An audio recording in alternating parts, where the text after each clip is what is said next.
할렐루야. 자, 오늘도 이렇게 수요 예배 나오신 여러분들을 주의 이름으로 환영하고 축복합니다. 이 시간 함께 서로 다른 두 교회라는 제목으로 말씀을 나누고자 합니다. 오늘 우리가 읽은 요한계시록의 기자는 아시아의 7교회에 각각 편지를 보냈습니다. 그 중에서 오늘은 빌라델비아 교회와 라오디게아 교회에 보냈던 편지의 내용을 본문으로 삼아서 말씀을 전하고자 합니다. 방금 말씀드렸다시피 오늘 말씀의 제목이 서로 다른 두 교회인데 본문에 나오는 빌라델비아 교회와 또 라오디게아 교회, 이 두 교회가 어떤 점에서 다른지 우리가 알아보면서 오늘 말씀 듣는 우리가 이 두 교회의 모습을 통해 영적인 깨달음을 얻을 수 있는 그런 귀한 시간 되기를 주의 이름으로 간절히 축복합니다. 자, 먼저 빌라델비아 교회에 보내는 편지에 대해서 살펴보도록 하겠습니다. 7절 말씀을 보면 빌라델비아 교회의 사자에게 편지하라. 거룩하고 진실하사 다윗의 열쇠를 가지시니 곧 열면 닫을 사람이 없고 닫으면 열 사람이 없는 그가 이르시되 라고 나옵니다. 여기서 여러분, 다윗의 열쇠를 가지시니 이는 누구를 가리키는 걸까요? 바로 예수님을 가리키는 것입니다. 그렇다면 여러분, 이 다윗의 열쇠는 어떤 열쇠를 말하는 걸까요? 흔히 우리가 열쇠라고 하면은 우리는 베드로가 받았던 천국 열쇠를 쉽게 떠올리는데, 이 다윗의 열쇠도 똑같이 천국 문을 여는 열쇠일까요? 아닙니다. 다윗의 열쇠는 베드로가 받았던 열쇠와는 다른 종류의 열쇠입니다. 이사야 22장 15절을 보면 주 만군의 여호와께서 이르시되 너는 가서 그 국고를 맡고 왕궁 맡은 자 셈나를 보고 이르기를 이라고 기록되어 있습니다. 여기서 셈나라는 사람이 나오는데, 이 사람이 지금 뭘 맡았다고 나옵니까? 국고, 나라의 재산이 들어있는 창고를 맡고 있고 또 왕궁의 전반적인 관리를 맡았던 사람이 바로 이 셈나라는 사람이었습니다.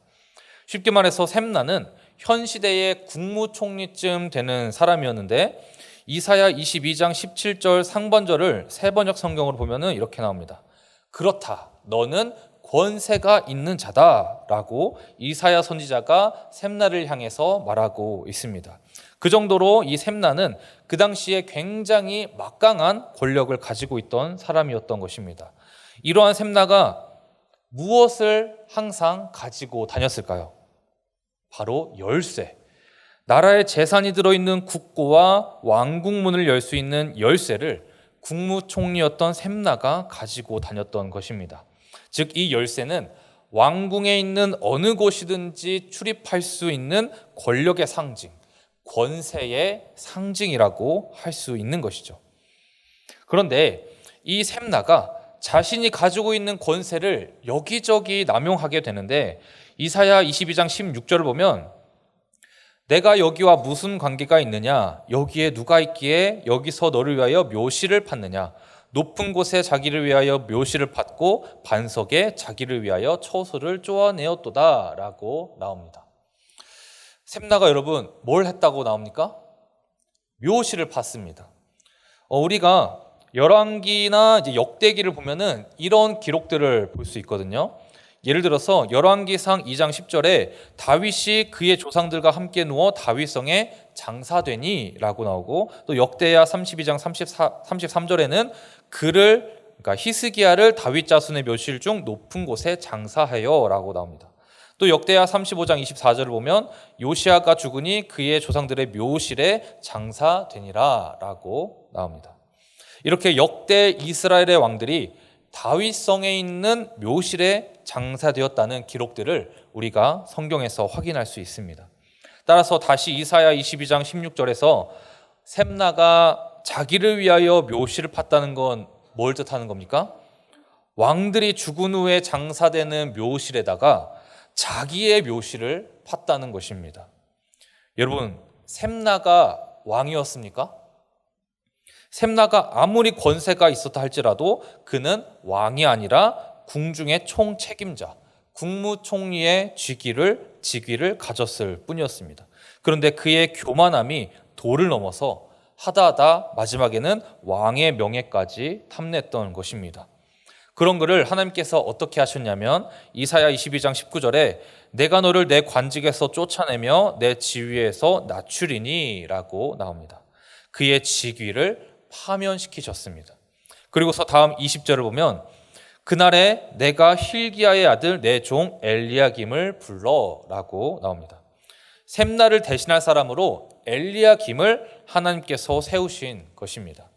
그리고 22절을 보면 내가 또 다윗의 집의 열쇠를 그의 어깨에 두리니 그가 열면 닫을 자가 없겠고 닫으면 열 자가 없으리라 라고 나옵니다. 이 22절의 구절을 요한계시록의 기자가 오늘 본문 속에서 인용한 것이었습니다. 즉 이 두 구절의 연관성을 볼 때 엘리야김은 하나님께서 셈나 대신에 세웠던 엘리야김은 예수 그리스도를 예표하고 있는 인물이라는 것을 우리가 알 수 있습니다. 여러분, 분명히 엘리야김은 예수 그리스도를 예표하는 인물로 셈나와 다르게 아마 진실되고 신실한 사람이었을 것입니다. 그러니까 하나님이 궁중의 총책임자라는 권력을, 그 권세를 엘리야김에게 맡기셨던 것이죠.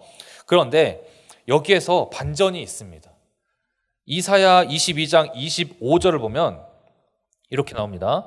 만군의 여호와께서 이르시되 그날에는 단단한 곳에 박혔던 못이 사그리니 그 못이 부러져 떨어짐으로 그 위에 걸린 물건이 부서지리라 라고 나옵니다.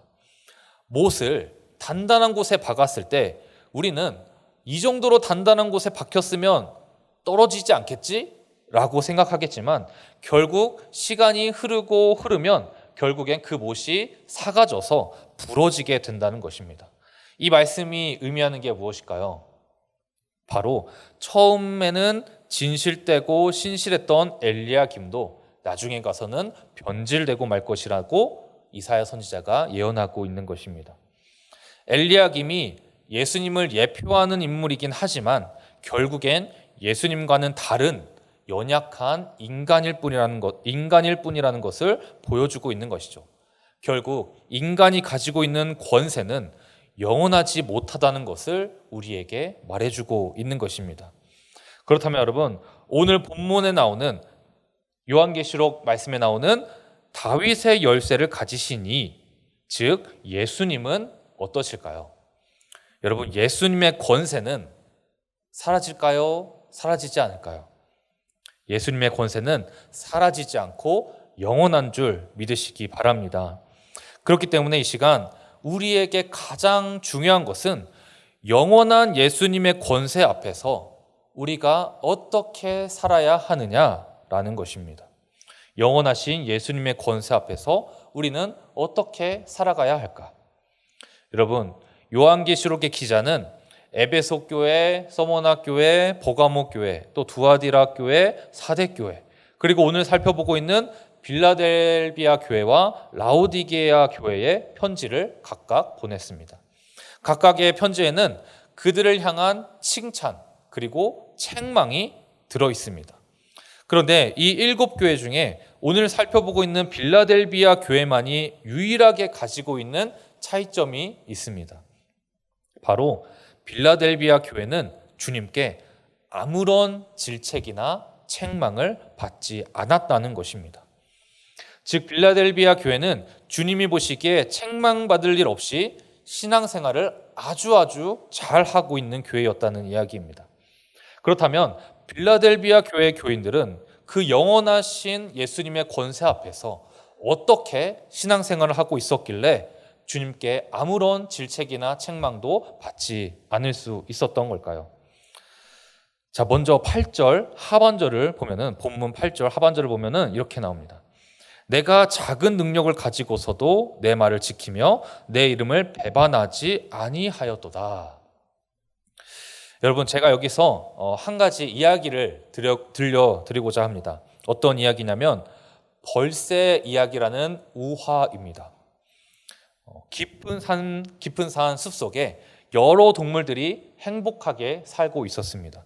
그런데 어느 날 숲에 불이 나서 동물들이 막 허겁지겁 이제 도망치기 시작했습니다. 동물들은 자신들의 집인 그 숲이 타는 것을 보면서 이제 망연자실한 채로 안타까워하기만 하고 있었습니다. 바로 그때 벌새가 나와서 자신의 작은 주둥이로 물을 머금어서 이 거대한 산불을 끄려고 하기 시작했습니다. 그런 벌새를 보면서 다른 동물들이 말합니다. 야, 네가 그런다고 이 거대한 산불이 꺼지기라도 하냐? 네 작은 주둥이로 어떻게 이 큰 산불을 끌려고 그러냐? 쓸데없는 짓 그만해라.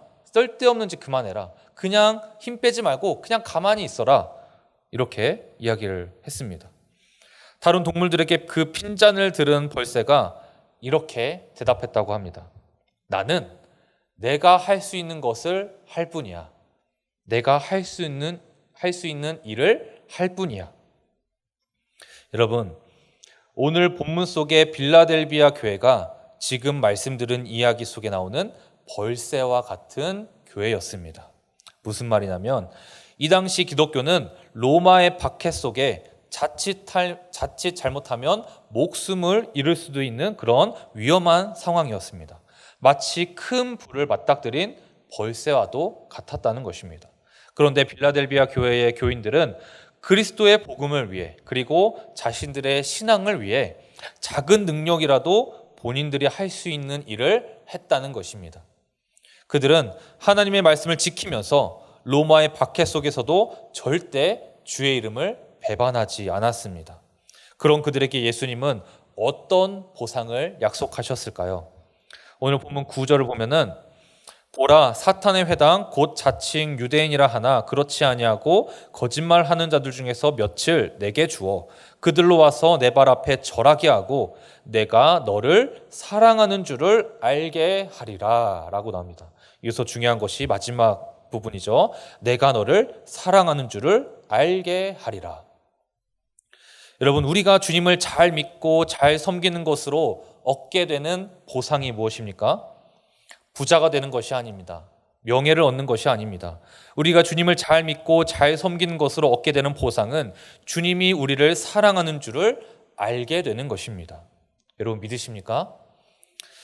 우리가 살면서 너무 힘이 들 때면 주님이 정말 나를 사랑하시는 게 맞는지 의심될 때가 있습니다. 바로 그때 작은 능력이라도 주님의 말씀을 지키며 살고 작은 능력이라도 주님의 이름을 배반하지 않으며 살아보실 수 있기를 간절히 바랍니다. 분명히 주님께서 여러분들을 얼마나 사랑하시는지 알게 해주실 줄 믿습니다. 다음으로 빌라델비아 교회의 교인들은 또 어떻게 신앙생활 하였을까요? 오늘 본문 10절을 보면 내가 나의 인내의 말씀을 지켰은즉 이라고 나옵니다. 그들은 믿음을 유지하는 게 힘들고 또 어려워도 참고 인내했습니다. 인내의 말씀을 지켰습니다. 그런 그들에게 주님은 한 가지를 더 약속하십니다. 10절 말씀을 이어서 보면은 이렇게 나옵니다. 내가 또한 너를 지켜 시험의 때를 면하게 하리니. 우리 인간은 모두 마지막 때에 주님의 시험을 받아야 하는 죄인들인데 우리가 하나님의 그 인내의 말씀을 지키면 주님은 마지막 날 있을 시험에서 우리를 면제시켜 주시겠다라고 약속하십니다. 그러므로 여러분, 우리는 믿음을 지키기 위해 참고 인내하는 신앙생활을 해야 할 줄 믿습니다. 그래서 마지막 심판의 때에 마지막 시험을 면제받고 곧바로 천국에 들어가게 되는 엄청난 혜택이자 은혜를 누릴 수 있게 되기를 간절히 축원합니다. 여러분, 믿음을 지키기 위해 참고 인내한다는 것이 결코 쉽지 않다는 것을 알고 있습니다. 하지만 믿음이 무너진 상태로 계속해서 시간을 그냥 흘려보낸다면 결국 우리는 믿음을 지킨다라는 개념 자체를 잊어버리게 될 것입니다. 그리고 조금만 힘들어도 언제든지 믿음을 배반할 수 있는 자들로 변하게 될 것입니다. 그러므로 여러분, 빌라델비아 교회의 교인들처럼 지금 가진 작은 믿음이라도 굳게 잡을 수 있게 되기를 간절히 소망합니다. 오늘 본문 11절을 함께 읽어보겠습니다. 자, 시작. 내가 속히 오리니 내가 가진 것을 굳게 잡아 아무도 내 면류관을 빼앗지 못하게 하라. 여러분, 아무도 여러분들의 면류관을 빼앗지 못하도록 여러분들이 가지고 있는 믿음을 굳게 잡을 수 있기를 간절히 소망합니다. 여러분, 빌라델비아 교회는 지진이 자주 나는 도시였다고 합니다. 주님은 그런 곳에 사는 빌라델비아 교회 교인들에게 이렇게 말씀하십니다. 12절 상반절 말씀입니다. 이기는 자는 내 하나님 성전의 기둥이 되게 하리니. 여러분, 지진이 한바탕 일어난 후에 남는 것은 무엇일까요? 지진이 한바탕 일어난 후에 남는 것은 화려한 지붕과 건물 외벽이 아닙니다. 그런 화려한 지붕과 건물 외벽은 다 무너져 내리고 남는 것은 결국 그 건물의 기둥일 것입니다. 주님은 우리가 지진과 같은 환란이 한바탕 쓸고 간 후에도 똑바로 버티고 서 있는 기둥이 되기를 원하십니다. 그러므로 이 시간 저와 여러분 모두가 마지막 환란의 때가 끝날 때까지 참고 인내하며 끝까지 남아있는 하나님 나라의 기둥이 될 수 있기를 간절히 축원합니다. 자, 다음으로 이제 빌라델비아 교회를 받고 이제는 라오디게아 교회에 보내는 편지에 대해서 살펴보도록 하겠습니다. 라오디게아 교회는 요한계시록에 나오는 아시아의 7교회 중에 아마 가장 유명한 교회일 것입니다. 왜냐하면 바로 이 구절 때문인데, 본문 15절을 보면 내가 내 행위를 아노니 내가 차지도 아니하고 뜨겁지도 아니하도다. 내가 차든지 뜨겁든지 하기를 원하노라 라고 나와 있습니다. 아마 여러분들도 다들 한 번쯤은 이제 목사님들이 이 말씀을 가지고 설교하시는 것을 여러 번 들어보셨을 겁니다. 그렇다면 왜 목사님들은 이 구절을 가지고 설교를 많이 하시는 걸까요? 그것은 바로 우리 기독교인들 중에 이도 저도 아니게 신앙생활하는 사람들이 그만큼 많다는 것입니다. 그래서 목사님들은 우리 기독교인들이 다시 한번 뜨겁게 각성하기를 바라는 마음으로 이 말씀을 선포하게 되는 것이죠. 여러분, 음식이 제일 맛없을 때가 언제입니까? 미지근할 때입니다. 국밥은 뜨거울 때 먹어야 맛있고 냉면은 차가울 때 먹어야 맛있습니다.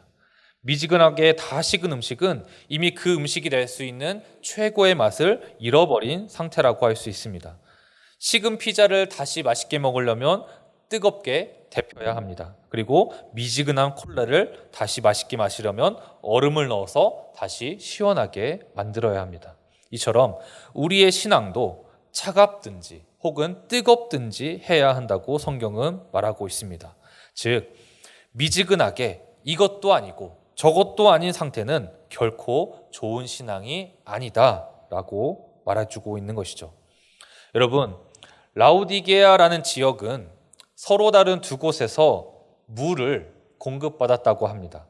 먼저 라오디게아는 16km 떨어진 골로새 지역에서 물을 공급받았는데 골로새 지역의 물은 아주 차가운 물이었다고 합니다. 그런데 그 물을 가지고 여러분들 차가운 물을 가지고 16km를 이동해서 라오디게아에 딱 도착하면 그 물이 어떻게 변했을까요?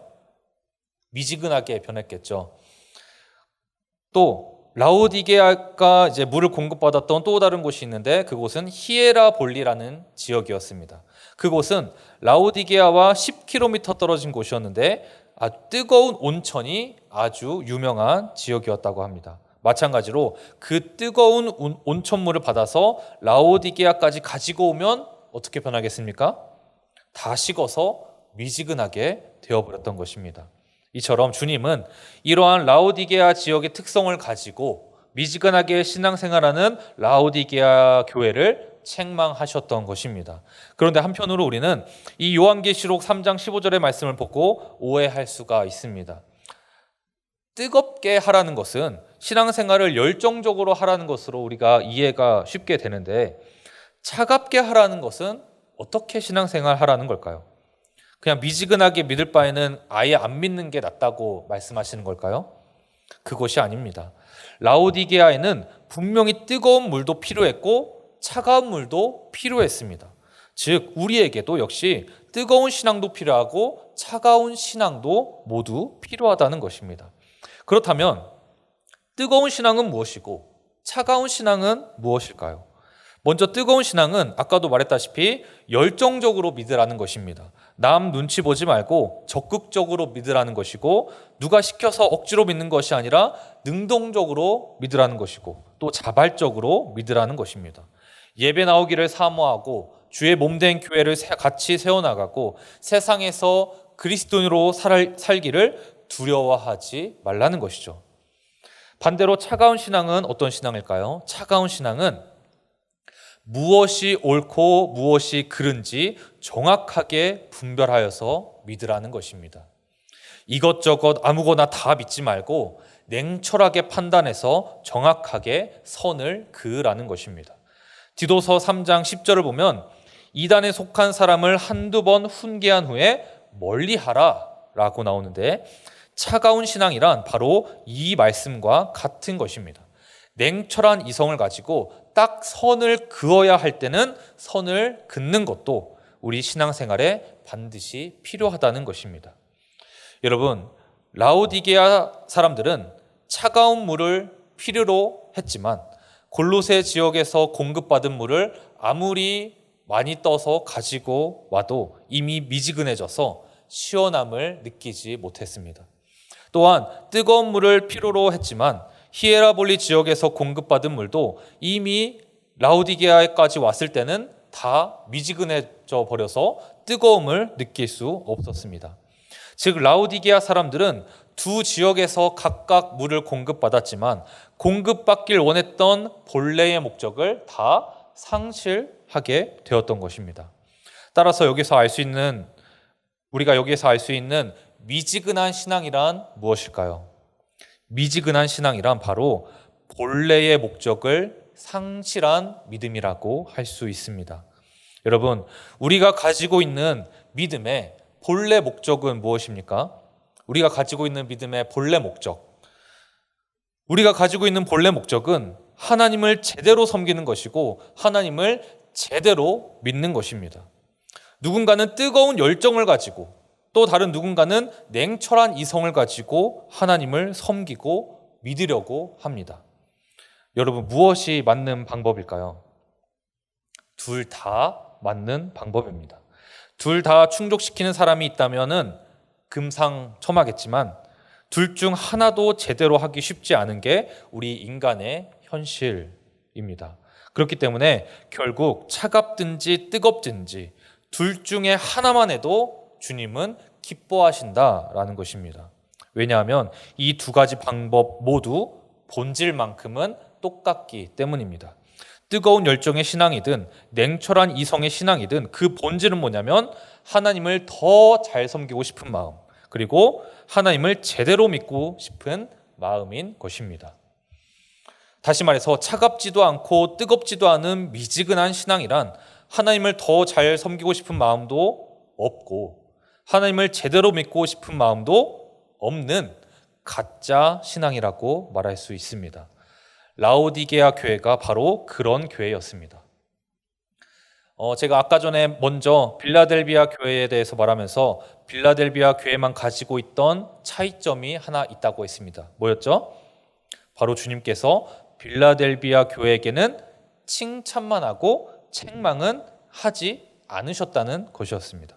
그런데 지금 살펴보고 있는 라오디게아 교회도 라오디게아 교회만 가지고 있는 차이점이 하나 있습니다. 뭘까요? 바로 빌라델비아 교회와는 정반대로 이 라오디게아 교회는 주님께서 책망만 하시고 칭찬은 전혀 하고 계시지 않다는 것입니다. 우리가 그냥 생각했을 때도 미지근한 신앙, 즉 하나님을 더 잘 섬기고 싶은 마음이 없고 하나님을 제대로 믿고 싶은 마음도 없었던 라오디게아 교회에게 주님께서 무슨 칭찬을 하실 수 있겠습니까? 요한계시록 3장 17절을 보면 이렇게 나옵니다. 내가 말하기를 나는 부자라 부요하여 부족한 것이 없다 하나 내 공고한 것과 가련한 것과 가난한 것과 눈먼 것과 벌거벗은 것을 알지 못하는도다 라고 라오디게아 교회를 향해서 주님이 말씀하시는 겁니다. 라오디게아라는 그 지역은 실제로 굉장히 부유한 도시였다고 합니다. 그렇기 때문에 라오디게아 교회 교인들도 부유했을 가능성이 높죠. 그러니까 그들의 미지근한 신앙이 어디에서 오는 것인지 우리는 추측해 볼 수 있습니다. 그들의 미지근한 신앙은 그들의 부유함에서 나오는 것이었습니다. 예수님은 제자들에게 낙타가 바늘에 들어가는 것이 부자가 하나님 나라에 들어가는 것보다 쉽다라고 말씀하셨고, 너희가 하나님과 재물을 겸하여 섬기지 못하느니라 라고도 말씀하셨습니다. 왜냐하면 부유함은 사람으로 하여금 하나님을 의지하지 못하도록 만들기 때문입니다. 지금 딱히 부족할 것도 없고 어려운 일도 없고 죽을 만큼 힘든 일도 없고 굶어 죽을 일도 없으니 그냥 안일하게 계속 신앙생활하면서 그들의 믿음은 점점 미지근해졌던 것입니다. 어떻게 보면 인간의 한계라고도 할 수 있습니다. 사람들 중에 먹고 살만하고 여유로워져도 스스로를 채찍질하며 계속해서 전속력으로 달릴 수 있는 사람은 아마 손에 꼽을 정도로 적을 것입니다. 대부분의 사람들은 삶의 질이 좋아지고 또 여유로워지면 거기에 안주하고 싶어지는 게 자연스러운 우리 인간의 본성입니다. 하지만 주님은 그런 우리들에게 말씀하십니다. 내 곤고한 것과 가련한 것과 가난한 것과 눈먼 것과 벌거벗은 것을 알지 못하는도다. 그렇습니다, 여러분. 우리는 모르고 있습니다. 내 신앙이 얼마나 가난하고 가련하고 곤고하고 눈멀었고 벌거벗은 것인지 우리는 모르고 있다는 것입니다. 내 신앙이 불안정하면 불편함을 느끼고 자세를 고쳐 잡아야 되는데 우리는 불편함을 느끼지 못한다는 것이죠. 여러분, 믿지 않는 사람들이 본인들이 믿음이 없다는 사실에 불편함을 느낄까요? 그들은 전혀 불편해하지 않습니다. 애초에 믿음이 없으니 그들에게는 믿음이 없는 상태를 유지하는 게 오히려 편한 것입니다. 관성과 같은 것이죠. 그런데 이상하게도 이런 믿음의 관성이 우리 믿는 사람들에게도 없다는 것입니다. 우리는 믿음을 계속해서 가지고 있었잖아요. 그러면 믿음이 불안정해지고 믿음이 약해졌을 때 우리는 불편함을 느껴야 합니다. 믿음이 있었다가 없어진 것에 대해서 불안함을 느껴야 합니다. 그런데 이상하게도 많은 기독교인들이 자신의 불성실한 믿음을 전혀 불편하게 느끼지 않고 있다는 것입니다. 돈이 없거나 건강이 안 좋은 것에는 쉽게 불편함을 느끼면서 신앙이 안 좋은 것에는 전혀 불편함을 느끼지 못합니다. 이런 상태에 있는 성도가 다시 제대로 된 신앙을 가지기 위한 방법은 하나밖에 없습니다. 어떤 방법일까요? 바로 예수 그리스도를 다시 바라보는 것입니다. 이것이 상투적인 해결책이지만 주님께서 직접 그렇게 말씀하십니다. 요한계시록 3장 18절을 보면 내가 너를 권하노니 내게서 불로 연단한 금을 사서 부유하게 하고 흰옷을 사서 입어 벌거벗은 수치를 보이지 않게 하고 안약을 사서 눈에 발라 보게 하라 라고 주님께서 말씀하십니다. 이 말씀에 제가 번호를 매겼는데 1번 불로 연단한 금을 사서 부유하게 하라는 것은 인내하는 믿음을 가지고 예수님 한 분만으로 만족하라는 것입니다. 그리고 2번 흰옷을 사서 입어서 벌거벗은 수치를 보이지 않게 하라는 것은 예수 그리스도로 옷 입고서 이제는 죄 가운데 살지 말고 거룩하게 살라는 것입니다. 마지막으로 3번 안약을 사서 눈에 바르라는 것은 우리의 영적인 눈을 열어서 주님의 뜻을 올바르게 분별하고 깨달으라는 것입니다. 그러므로 여러분, 우리 모두가 제대로 된 믿음을 가지기 위해 예수 그리스도를 다시 바라보며 살 수 있기를 간절히 바랍니다. 다른 어떤 것이 아니라 하나님을 더 잘 섬기기 위해 노력하고 하나님만을 더 잘 믿기 위해 노력하는 우리 경인교회 모든 성도님들 되실 수 있기를 간절히 소망합니다. 마지막으로 요한계시록 3장 20절에서 22절을 보겠습니다. 우리 이 말씀, 이 구절 조금 긴 말씀인데 우리 함께 읽어보겠습니다. 볼지어다. 시작. 볼지어다 내가 문 밖에 서서 두드리노니 누구든지 내 음성을 듣고 문을 열면 내가 그에게로 들어가 그와 더불어 먹고 그는 나와 더불어 먹으리라. 이기는 그에게는 내가 내 보좌에 함께 앉게 하여 주기를 내가 이기고 아버지 보좌에 함께 앉은 것과 같이 하리라. 아멘. 여러분, 우리가 마지막 때까지 하나님 보시기에 제대로 된 믿음을 가지고 신앙생활한다면 주님이 우리에게 들어오셔서 주님과 더불어 먹고 주의 보좌에 함께 앉을 수 있는 영광을 누리게 될 줄 믿습니다. 그러므로 이 시간 저와 여러분 모두가 오늘 말씀을 기억하며 미지근한 신앙을 다 버리고 하나님이 기뻐하시는 신앙을 가질 수 있게 되기를 간절히 축원합니다.